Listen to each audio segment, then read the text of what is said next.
All right, hey, this is Act 2 of the podcast. We're getting right back into it.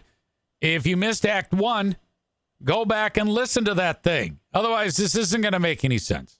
Okay, see ya. All right. What am I doing now? I know I've got something. Facebook fight, check. Okay. This was a national story about how in Michigan here, north of the hard living line, Traverse City, we begin tonight. There was a guy that did a mass attack, a mass stabbing. If he had a gun, he probably would have shot people. Brad Gilley is his name. He stabbed 11 people at the Traverse City Walmart. And that was a big story this past weekend. And so now there's more fallout. The guy was just arraigned. He's a homeless dude. He's completely fucked up. And so what I'm gathering here is that when he was like a teenager, he did a bunch of fucking drugs, and it made his brain all fucked up. And he's been, his whole life, this guy has been fucked. So now his brother, who's not fucked up, is weighing in about how fucked up his brother is. So let's find that out. With new information on the man charged with terrorism and 11 counts of assault with intent to murder after 11 people were stabbed in the Traverse City Sorry about the low Walmart audio. weekend. The brother of Bradford Gilley is sharing details about his brother's long struggle with mental illness. 13 on your side's Kiara Patterson spoke with him. She joins us now with what he said. What's up with the size of her head and shape of it? She looks like, that's a fetal alcohol syndrome face right there.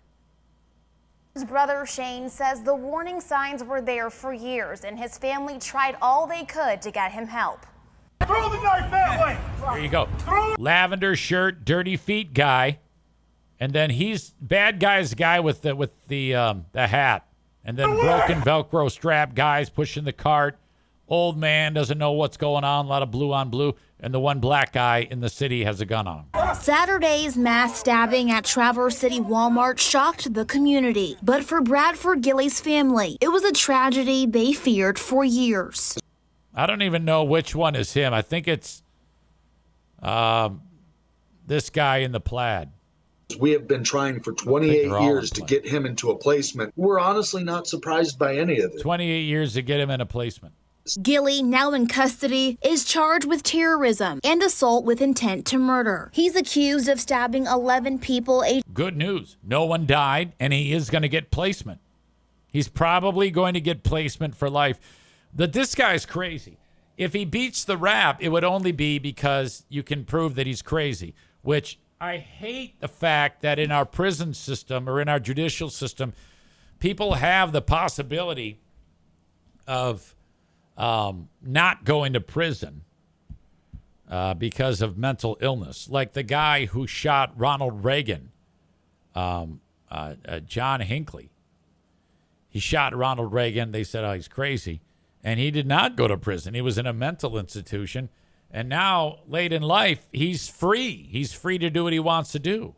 Just 29 to 80. I say if you have a mental illness, and you like this old lady here, she got stabbed. She's bleeding out. She ended up being okay. If you hurt anybody and you are mentally ill, it doesn't matter. You just go to prison, and that's the end of it. I just wish we had less of a humanitarian side in our judicial system. I think we need to be a little rougher around the edges. Bad people have too many rights, in my opinion. With a 3.5-inch knife on Saturday, July 26th. His brother Shane says Bradford's mental illness. Crazy guy is the one holding the bag right here. Look at him. You can just see it in his eyes. He's a young man right there. He's fucked up. This began at age 15 after a bad reaction to drugs that left him on a permanent trip. It never wore off. We ended up going down to the DeBoss Children's Hospital down in Grand Rapids, and we stayed in the Ronald McDonald House for a layover time until he was diagnosed. The actual diagnosis came down to schizophrenia. Since then, Shane said... Okay, so this family, it's like, this is no surprise to us that he did this. None. I think that if you've got a deranged family member like this, I think it's the family's responsibility to keep tabs on him. even if it means bringing him into your own home. Like if the NFK were wandering the street right now and I knew it, that he was deranged, I would still have to bring him in and I would just like shackle him to the wall and say, yeah, this is how it is. I'm protecting the community. You're crazy. You haven't done anything wrong, so I'm going to keep you out of prison. Are you? Yeah, I am. So you're going to be chained to the wall, and I got this TV here, and I'll bring you some fucking frozen lasagna a couple times a day, and then you can go to the bathroom, and I'll have my pistol on you, and then that's it. You don't leave the house. You are my responsibility, because if he sneaks out and hurts somebody, then it's my fault. His brother cycled through short-term care, brief stays, temporary meds, and then release. We've gotten calls from Pennsylvania that he was running down the highway naked. What? The community mental health system itself needs to be revamped, reworked, refunded, and looked over again. What do you mean by that? I always am suspicious when people say, "Yeah, the system's bad." I don't know that it is. I think that the only thing that the system can be guilty of is not being more stringent when it comes to locking these animals away, which is where they need to be. If you have somebody who's fucked up, they should be institutionalized, period. They should not be out wandering the streets and stabbing 11 people who are shopping. 2016, Bradford tried to dig up a grave. Okay. Shane says his brother... Yeah, so that long ago, 2019, I'm going to dig up a grave. Yeah, he's fine. ...was convinced his dad was buried alive. He was found not guilty by reason of insanity. And still that wasn't enough to get him placement. Or they thought it would be a better idea or more humane to put him on the street. Mental health experts say the so him and his system brother is are on the his brother and I are on the same page. He needs to be locked up. Now, when you say placement, that's a nice way of saying it. To me, just lock him up. That's the end of it. ...and underfunded. It is almost impossible to get people in the state psychiatric hospitals. They're full, and the criteria to get in is more stringent. Our current laws in our society... Okay, well, then just put him in prison. ...really prevent them... Newsflash, he's going to prison. ...for being picked up and placed in a hospital. Now, as the stabbing victims recover, Shane says his family carries guilt too, but wants people to know they tried. Most sincere condolences, people, folks. We tried. We tried to take care of him and get him placement, and we were unsuccessful. And Bradford Gilly was charged yesterday and is due to appear back to fetal alcohol syndrome. Back in court on August 12th. Juliet. We'll continue to follow. Yeah, you're getting more and more people with birth defects that are doing the news these days. Comments. Yoda World says you can't really fix someone who has no interest in fixing themselves. There's no way. Oh, I get that. Lock them up against their will. That's what you need to do. We need to be more aggressive with psychos, okay? People who are going to harm the innocents. They need to be round up and locked away for extended time. Deal with it later. Who gives a shit? Tyler says, I did a brief stint at an AFC home. What does that mean? Does that mean like Buffalo Bills, Miami Dolphins, Tennessee Titans, Kansas City Chiefs? I have never heard of the AFC home. And what does that have to do with this? I didn't know. Is that kind of like the Heisman House on ESPN, the AFC home?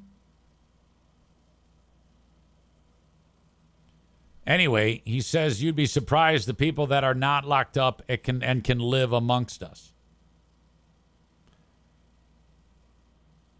Oh, okay. He says adult foster care. Wait a minute. So you worked there or you needed the care? I'm assuming you worked there. David says it's not good. We need those mental hospitals again. Yeah, there was like so-and-so house for the criminally insane. Did you ever see that movie called Shutter Island with Leo DiCaprio? Oh, my God. I think that might have been a... was that a Scorsese film? I think it was a Scorsese film. It was either Scorsese or Kubrick. Shutter Island. Who made Shutter Island? It was Scorsese. Oh, my God. Such a good movie. What a mind fuck. Chris says they locked Carl from Sling Blade in a mental hospital. Yes, that's true. In the mental hospital. No, Tyler worked there. He wasn't in it. I think it should be as little. I think that the people that are on the front lines of the wackos are the ones closely related to them. Like the NFK here right now, he's on a fine line here at this house. Right now, everything is good. Watch TV, get peanut butter on his hands, rub it on my cabinets, shit his pants for no apparent reason, throw his underwear away in the garbage, not wipe his asshole. These are all things that he does. And I don't really challenge him on these things too often because I'm going to make him crack. And that's the last thing you want to do is he's going to bury a knife in me while I'm sound asleep. So we don't rock the boat. No. Take it easy. Make sure he's happy. For the love of God, make sure the cable bill is paid. And God forbid if there's an update on the box or something like it was the other day. Hi, Eric. Yeah. What the fuck's this? And it says, your system needs to restart. Turn the box on and off. He goes, I don't know what to do. I go, oh, yeah, okay. I think I just got to shut the box on and off. Well, I don't know. Shut the box off. Turn the box on. It works. I got to thinking that if we were away on a trip for any amount of time and that happened, oh my God. Dozens dead in the neighborhood. All the kids will be murdered. So I don't fuck with them to keep things normal around here. But if I notice that it's fucked up, I can make the call and say, yeah, hey, this guy's fucked up. Come and get him. No, we don't do that. What do you mean? Well, in this day and age, you can't just call it in and we come and get him like the old days. In the old days, we would just show up at your house, beat the shit out of him, put him in a straitjacket, get him. I'm like, good. Yeah, let's do that. No, we can't.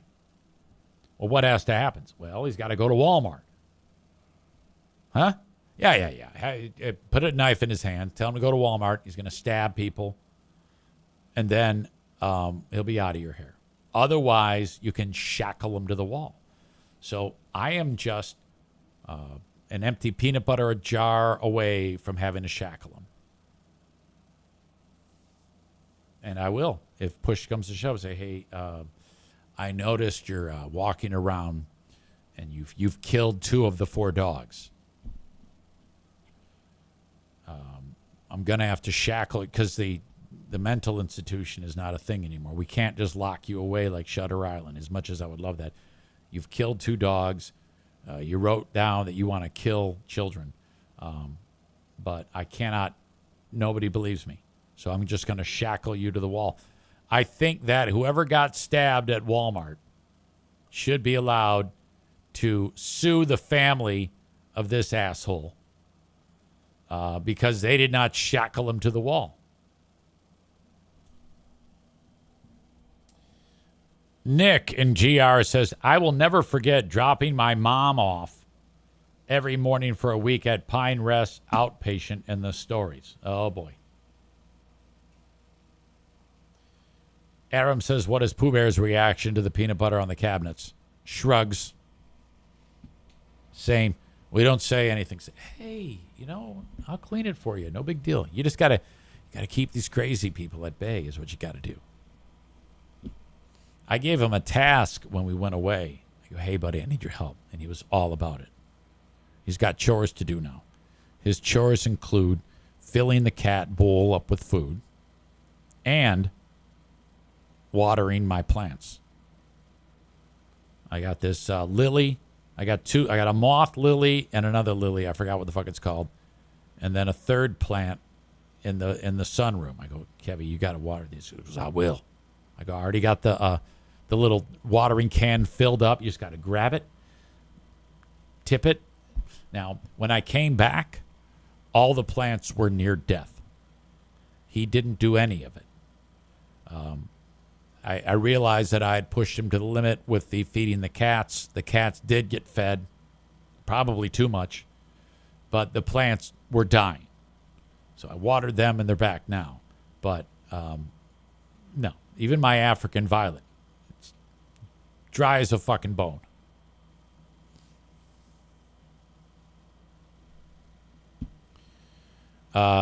Adam says, what does Pop's grandkids think of the NFK? I don't know. There's not a lot of interaction. I think they sense he's a psychopath. So they how like when you're a young parent and you have little kids and you warn children of like the sicko who will kill them or hurt them. It's him. So this is a real life embodiment of what to avoid, in my opinion. So I don't know. I mean, I don't parent them that much. Mom and dad do a great job of that. And they probably said, okay, now you see that? You stay away from that. Wouldn't surprise me at all. And you can't blame him. He looks like a psychopath. How does Ash and the NFK get along? Everybody here has the idea that, hey, how are you? They've all been briefed. Keep it simple, brief conversations, short little interactions, and stay the fuck out of his way. And there is the word is homeostasis. Do you remember that from your biology class when it comes to like the life of a cell? You're looking for homeostasis. There is a homeostasis. There is a balance right now in the nature of the household. We have a homeostasis moment right now taking place, and it needs to stay that way. Adam says the cell phone video of his face scared the shit out of me. I will include that in the notes of this podcast. It's a good call. He's a gruesome looking soul.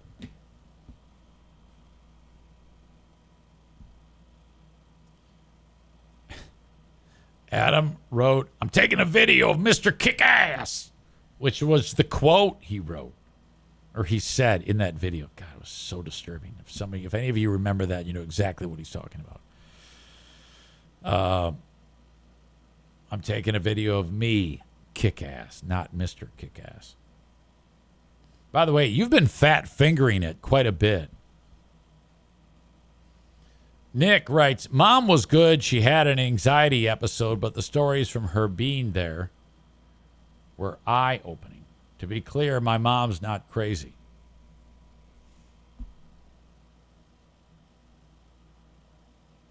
Whoever brought up Pop during the Epstein topic on Patreon, that was a keen comparison.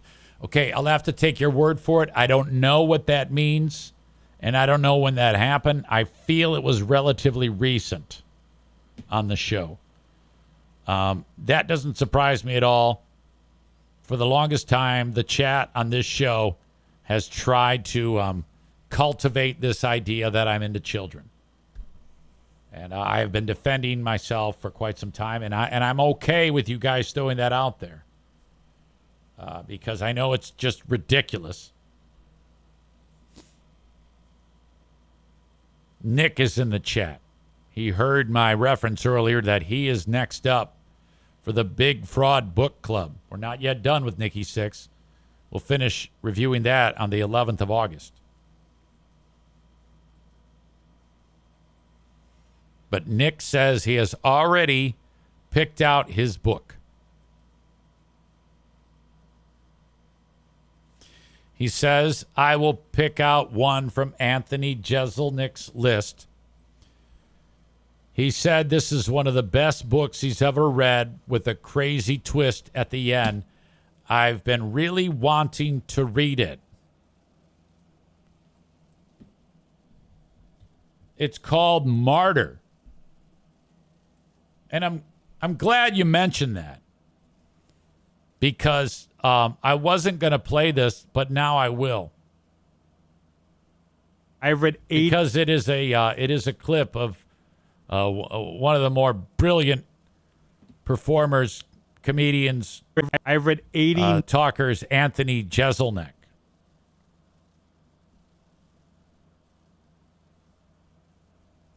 Here is a clip. My 10 favorite books of the year by Anthony. I read 89 books. 51 of them were released this year. Number 10, Intermezzo by Sally Rooney. I just enjoy spending... Sorry. I don't know what the fuck I'm doing. Intermezzo by Sally Rooney. I just enjoy spending time in Sally Rooney's world. I like this one a lot. I don't think it was better than any of other books or worse than any of other books. Blue Ruin by Hari Kunzru, a former artist, drops out of the art world, ends up as like a door dasher during the pandemic, goes to drop off groceries at a house, and the house ends up being his former rival in art school and his former girlfriend who are now living together. And he ends up having to live with them for a couple weeks during the pandemic. It's great. The Bright Is that a true story? Because otherwise, I don't want to read that one. Sword, a novel. The Bright Sword. King Arthur by Lev Grossman. It's like a King Arthur, but with a lot of fucks in it, and I loved it. You're Dead by Sam Sachs. This novel is fucked up. It's about a dude who lights himself on fire, and the entire novel takes place from after he sets himself on fire until he dies. It's super fucked up, and I loved it. Rejection by Tony Tillothamut. All short stories dealing with rejection, all very timely, beautiful, heartbreaking. Our Evenings by Alan Hollinghurst. Beautifully written story about a fucking guy. I couldn't even tell you what the plot was, but reading it, I was like, this feels like the reading equivalent of listening to a symphony. Hollinghurst. Right, let me just say this. All of these books sound like shit, but I like the way he talks. That's what I have to say about this. I just like him. This is one of the greatest writers living today. Help Wanted by Adele Waldman. Help Wanted changed the way I think about the world. Changed the way I think about the people who work in these big box stores. People who work in a Walmart. It was all about them and their inner lives, their hopes, their dreams. Gained empathy. I can tell you what their lives are like. They're shitty. I don't need a book to tell me about how fucked up the lives our guy at Walmart, what he's going through. And now he's probably getting stabbed by crazy people like the guy I got watching TV in my fucking sunroom. For an entire class of human beings in America. Number 3, James. I would not have any empathy for those people. I'd be like, fuck you, get away from me. James by Percival Everett. A fucking banger. I think it's like a retelling of Huck Finn from the character Jim. It's not that at all. It is so much more. I love Percival Everett. I love the twist. I love the writing. I love everything about it. Number 2, Martyr by Kaveh Akbar. Incredible book. Could have easily been my number 1. It is a heartbreaking book. Great twist. And when I say great, I mean you do not see it coming. And you're like, holy shit. I think it may have made me cry. And my number 1. Okay, so basically that's the book that is the book we're reading. So that sounds made me cry. I need to back that up about the book. Really been my number 1. It is a heartbreaking book. I love everything about it. Number 2, Martyr by Kaveh Akbar. We're reading Martyr by Kaveh Akbar. incredible book. Could have easily been my number one. It is a heartbreaking book. Great twist. And when I say great, I mean you do not see it coming. And you're like, holy shit. I think it may have made me cry. And my number All right, so that sounds heavy. one, I think this is an underrated book, is The Heart in Winter by Kevin Barry. It's a Western. It's a romance. The most I laughed out loud at a book this year was one joke in The Heart in Winter by Kevin Barry. Those are my top 10. Okay. Those all sound horrible.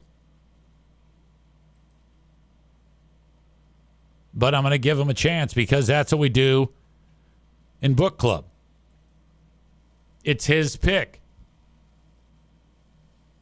Nick says that Anthony Jeselnik sounds like John Malkovich.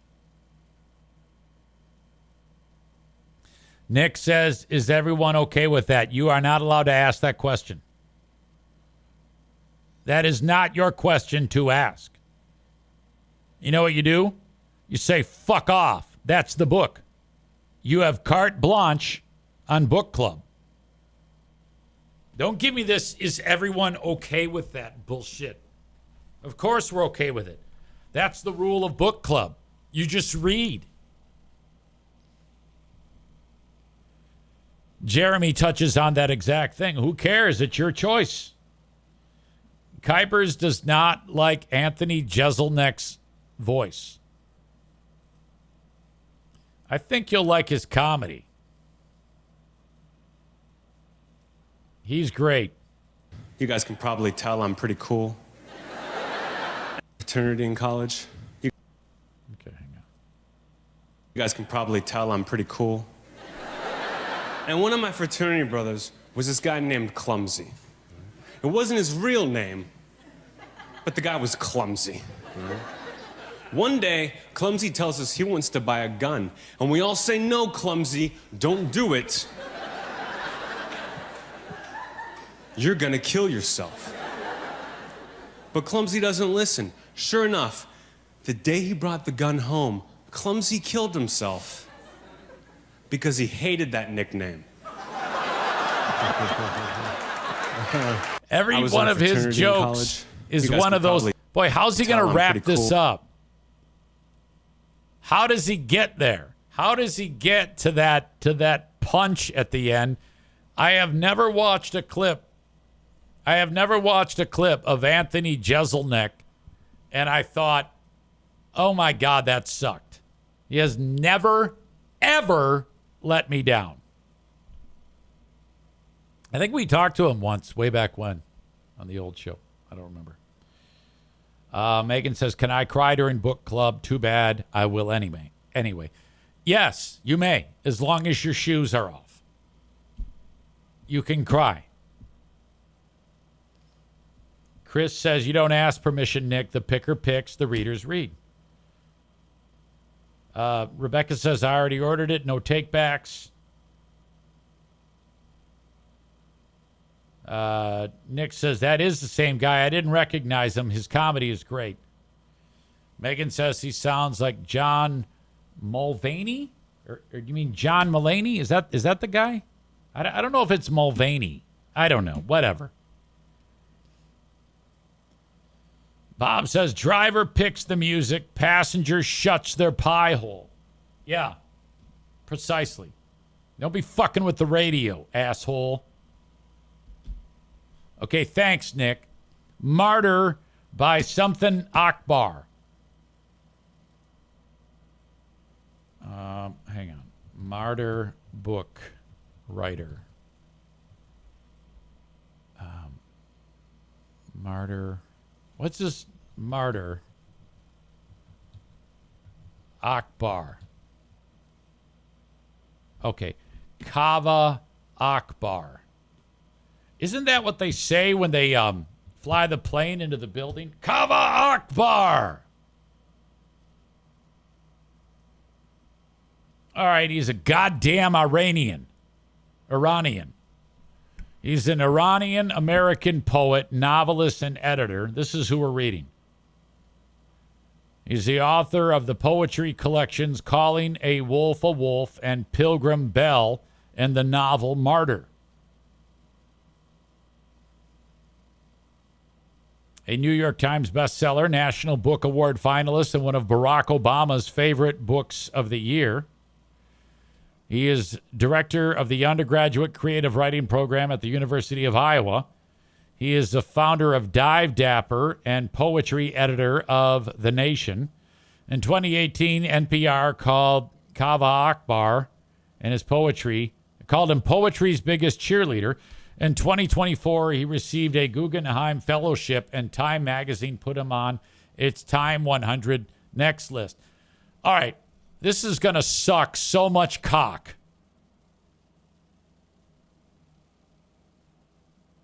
He was born in Tehran, Iran in 1989. His family immigrated to the U.S. when he was 2. He grew up in several states, including New Jersey, Pennsylvania, Wisconsin, and Indiana. He received his bachelor's degree from Purdue, his MFA from Butler, and his PhD in creative writing from Florida State. Thanks, Nick. Thanks for this garbage. All right, so everybody's got to get this stupid fucking book by Allah Akbar and read the book Martyr about what it's like to kill innocent people. That's what Nick wants us to read.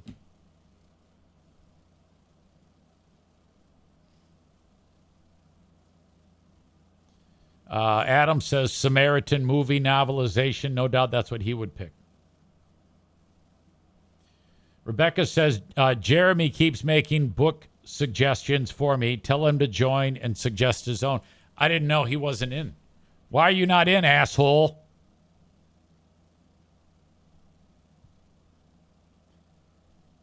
Chris says, is this a poetry book? No, you idiot. I just said he's written poetry books and he's written a novel called Martyr. I just said that. We had a whole conversation about it. But yes, his wheelhouse is poetry. Nick says, if it's good, it was my choice. If it sucks, it was Anthony Jeselnik's choice.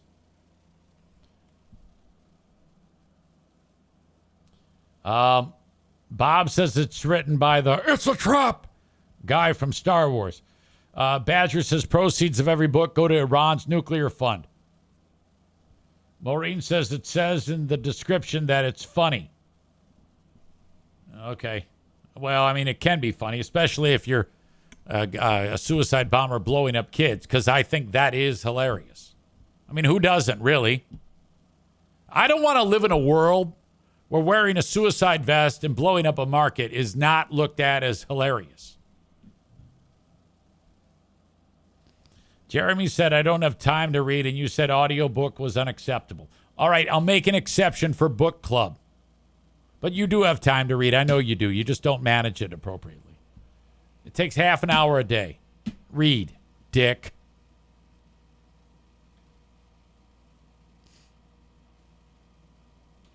Adam suggests that the next few book clubs may get heated. Boy, I sure hope this is a good book. I'm going to give it benefit of the doubt here to some degree, in all seriousness. And that's what the joy of book club is. It could be a pile of shit. We don't know.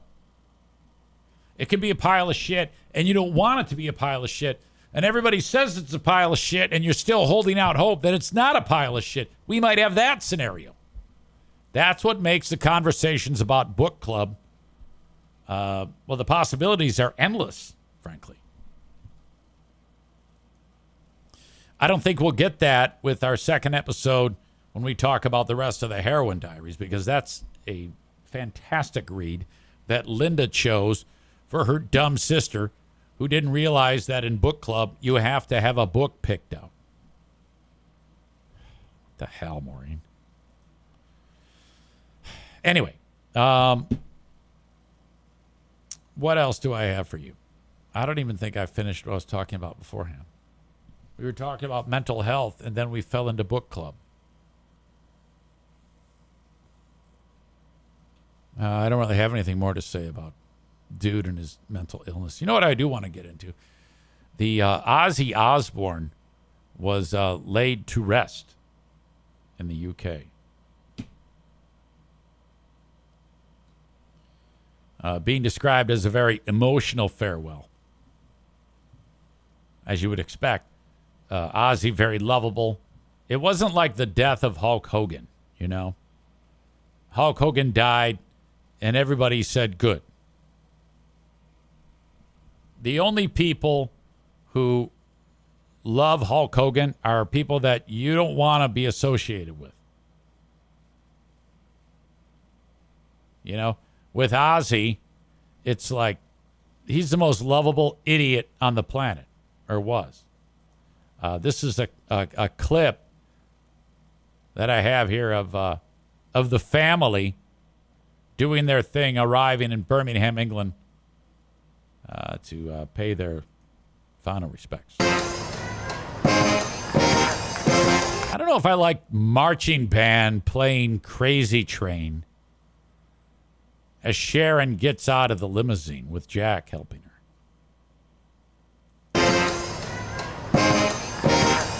Seems a little abrasive. Oh, and then there's Kelly. Mom can barely walk. She is so stricken with grief.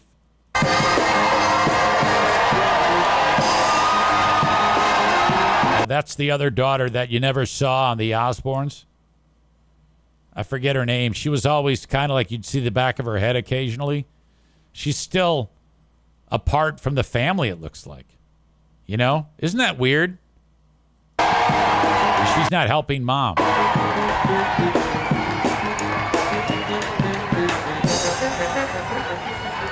This reminds me of that scene when they're unveiling Rocky's statue. And the band is playing the Rocky theme, and everyone's going, yeah, except this is for someone who died. I guess it works.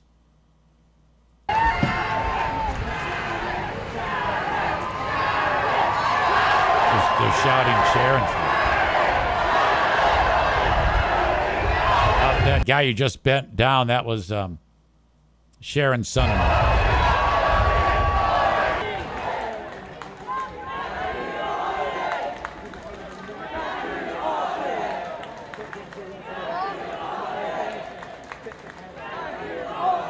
What are they saying?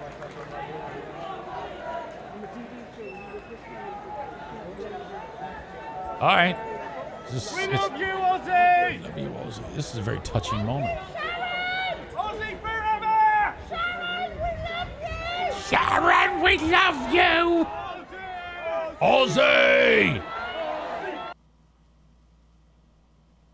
Rebecca says there are a lot of people there. It's like a royal funeral. Agreed. Especially, this is his hometown of Birmingham, so.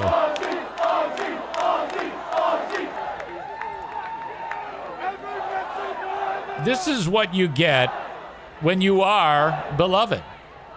You know? Everybody loves you. You haven't called anybody the N-word. Now, it won't be like this at the Hogan funeral. The one daughter looks like Demi Moore, but a little bit rougher. Okay, so they would pay the respects to the flower arrangement, little memorial they have there. But look at them. Wow, that is quite a procession. Ozzy's inside of that vehicle. Throwing flowers at it. That is exceptional.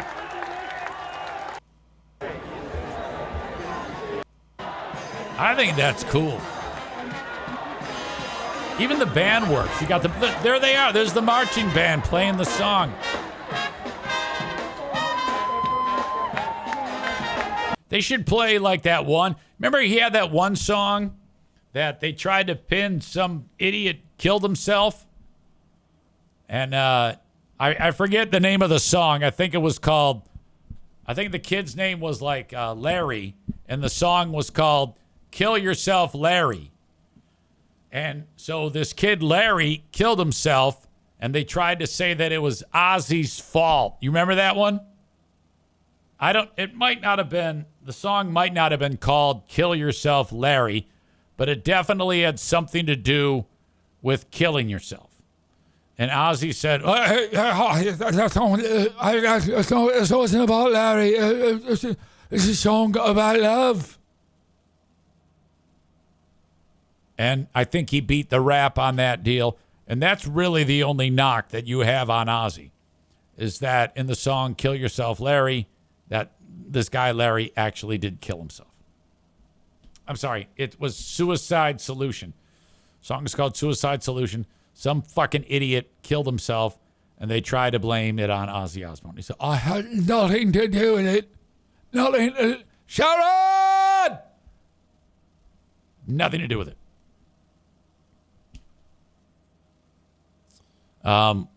When Chuck Mangione dies, there will probably be more people at that funeral, or when he gets his funeral happens, than the Hulk Hogan funeral. There is a suggestion that Vinnie Paulino is mourning the loss of Hulk Hogan. Yeah, I don't know about that. I don't know if he's...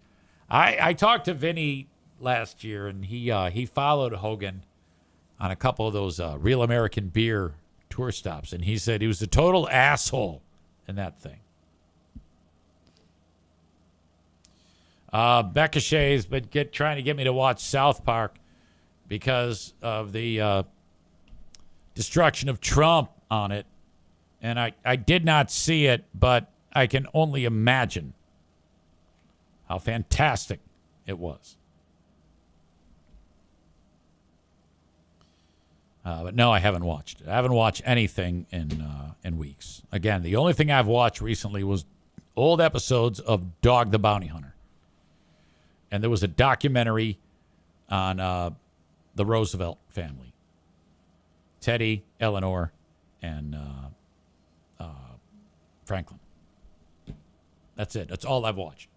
PBS, Ken Burns documentary on the Roosevelts, and Dog the Bounty Hunter. That's where my brain goes. Ryan Sandberg died. Ryan Sandberg was the shit. The greatest second baseman, greatest hitting second baseman ever. Some would say the best second baseman ever to play the game. I can't say he was the greatest hitting second baseman. I take that back. He was just an outstanding second baseman. Hall of Famer. Rest in peace, Ryan Sandberg, prostate cancer, way too young, in his 60s. For the love of God, find a fucking cure.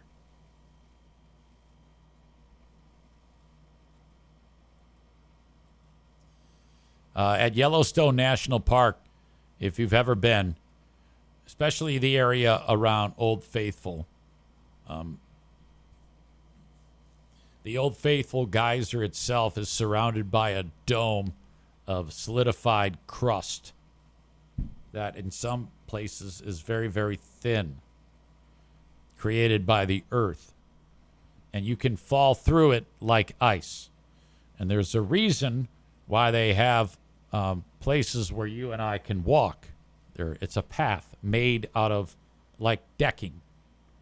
So you walk around, you wait for the geyser to go off, you see that, you get the picture. There's seats all around it so you can see Old Faithful go off, and it goes off like clockwork.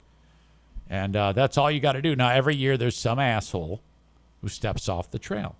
And they don't realize how much danger that they are in the second that the foot leaves the goddamn decked trail on this thing. But people still wander off.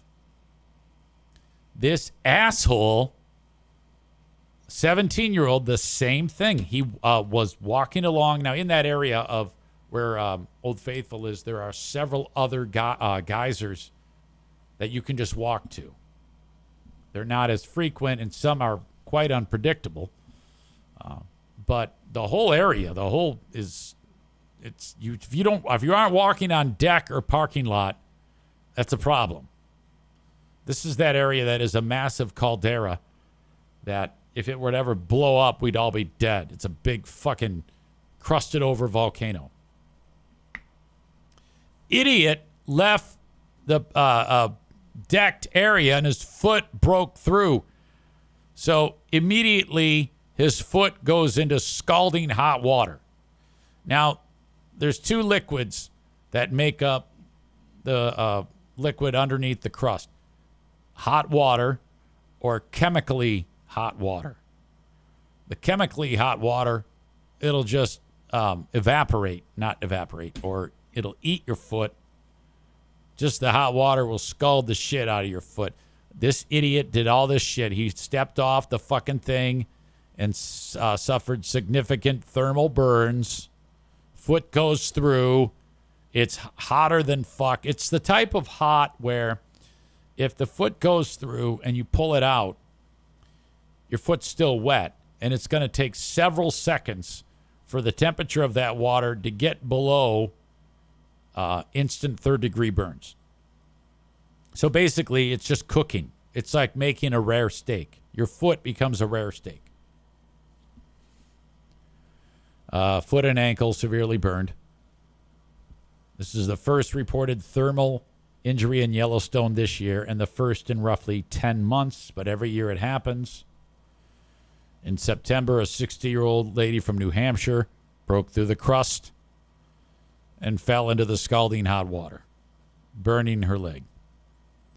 She was walking her leash dog with her husband off the trail in the park. Now, in the times that I've been there, there's signs everywhere. They don't listen.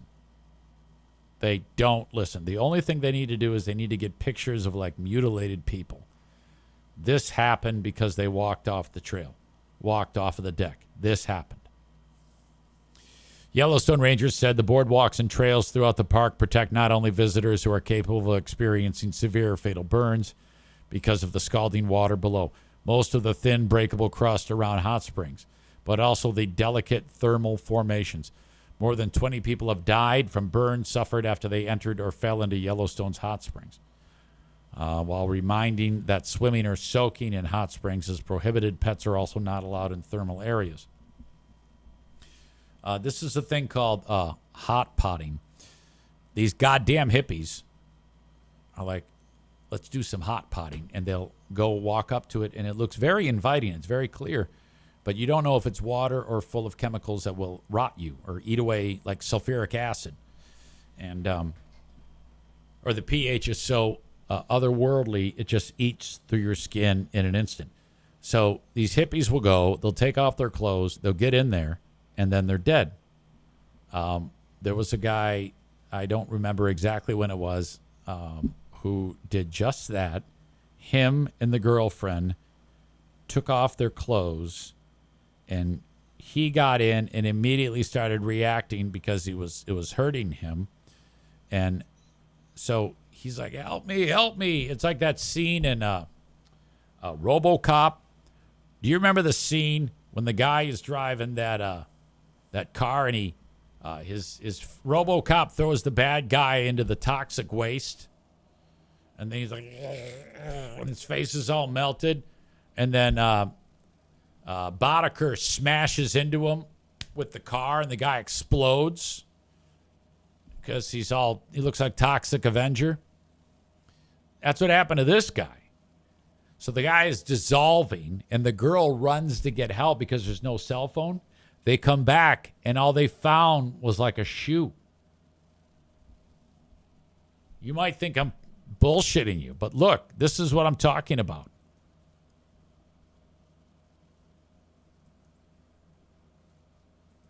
The death of Colin Scott. This is a view of what it looks like there. You know, that's the crust, and that's like the steam coming off of it.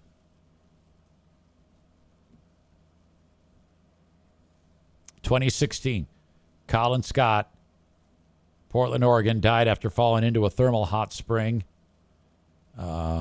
So there's a sign that says you can't get in. He got in. The girlfriend filmed the journey as they walked several hundred feet off the boardwalk. They reached the thermal pool. Actually, I take it back. They weren't hot potting. He knelt down to check the water temperature, but slipped and fell in. It was 200 degrees Fahrenheit and very chemically. It was his sister, not a girlfriend. When park officials arrived, you can see it right here. They found partial remains, his head, a portion of his torso, and his hands. The following day says that the acidic water had dissolved his body, leaving his wallet and flip-flops. Can you imagine? They had to say, all right, well, we can't get him. We're going in for the night. We'll try again tomorrow. And they come back and it's just a pair of flip-flops and a wallet. They should use the wallet and the flip-flops as part of a PR campaign about the dangers of approaching the hot springs. One academic wrote that Scott's tragic death at Yellowstone highlighted both the consequences of disregarding safety measures and the broader scientific implications of organic decomposition, thermophiles, and potential alternative post-mortem practices. So what they're saying there is this gives you an opportunity in the mortuary industry. You just throw a guy into a hot spring. He just becomes one with the planet like that. And just fish out his flip-flops when you're done. Holy fuck. Cole says his head and his hands, was he okay? Expertly done.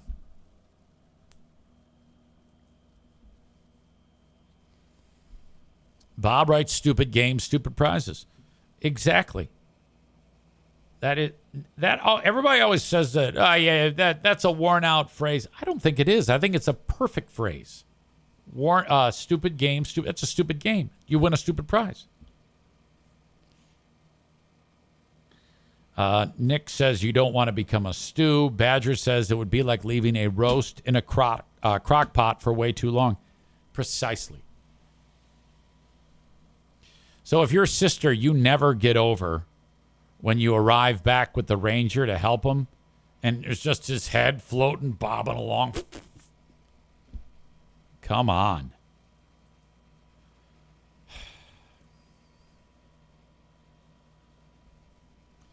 There's racing at Berlin this weekend. If you want tickets, go to berlinraceway.com.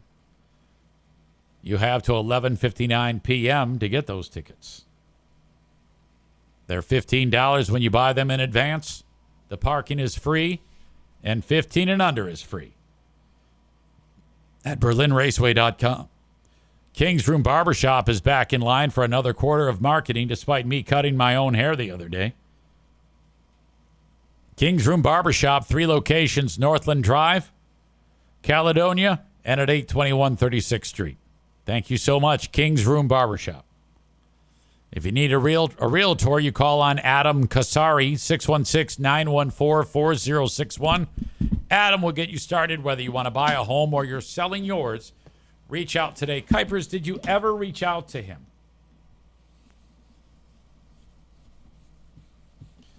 TC Paintball. There is some rumor that we will have a Saturday evening paintball event in September. That would be a first. At least I think, or at least the first one in a long, long time on a Saturday. I'll keep you posted. You can book an event at TC Paintball online at tcpaintballgr.com. And finally, Frank Fuss can get you started with your health care. If you're without coverage right now or you're in between jobs, maybe you're self-employed or your boss just doesn't offer your insurance, or maybe your workplace insurance is just too darn expensive. Call upon Frank. He can figure out for you if you can get a better policy for a cheaper price. You go to buyinsurancehere.com and fill out your name and all your information. Buyinsurancehere.com for more information.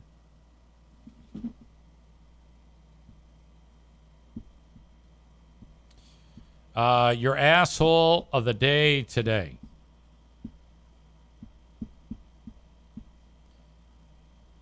Imagine coming to my Facebook page, picking a fight with me, getting your ass kicked, and then telling a bunch of strangers to help him in defending his wife because he won't do it. That would be fat fuck Mike Stewart, you are the asshole today. Fuck off and have a nice day. Some of you are understanding that this is the end of the line. It always is when I do the asshole of the day. Rebecca says, great show in spite of not having a show. I did a show, and this is what I had written down. Nick says, we carried the load again. Tophus says, you don't need a show plan. It's so true. There's even shit that I had that I didn't even talk about. There's the sex toy that flew onto the basketball court during the WNBA game. Got to talk about that one. We got to talk about how the lead singer of Iron Maiden is dead. You're like, what? Yeah, it's true. The latest death is the lead singer of Iron Maiden. Don't look it up. Don't ask questions. I'll cover it in the Patreon.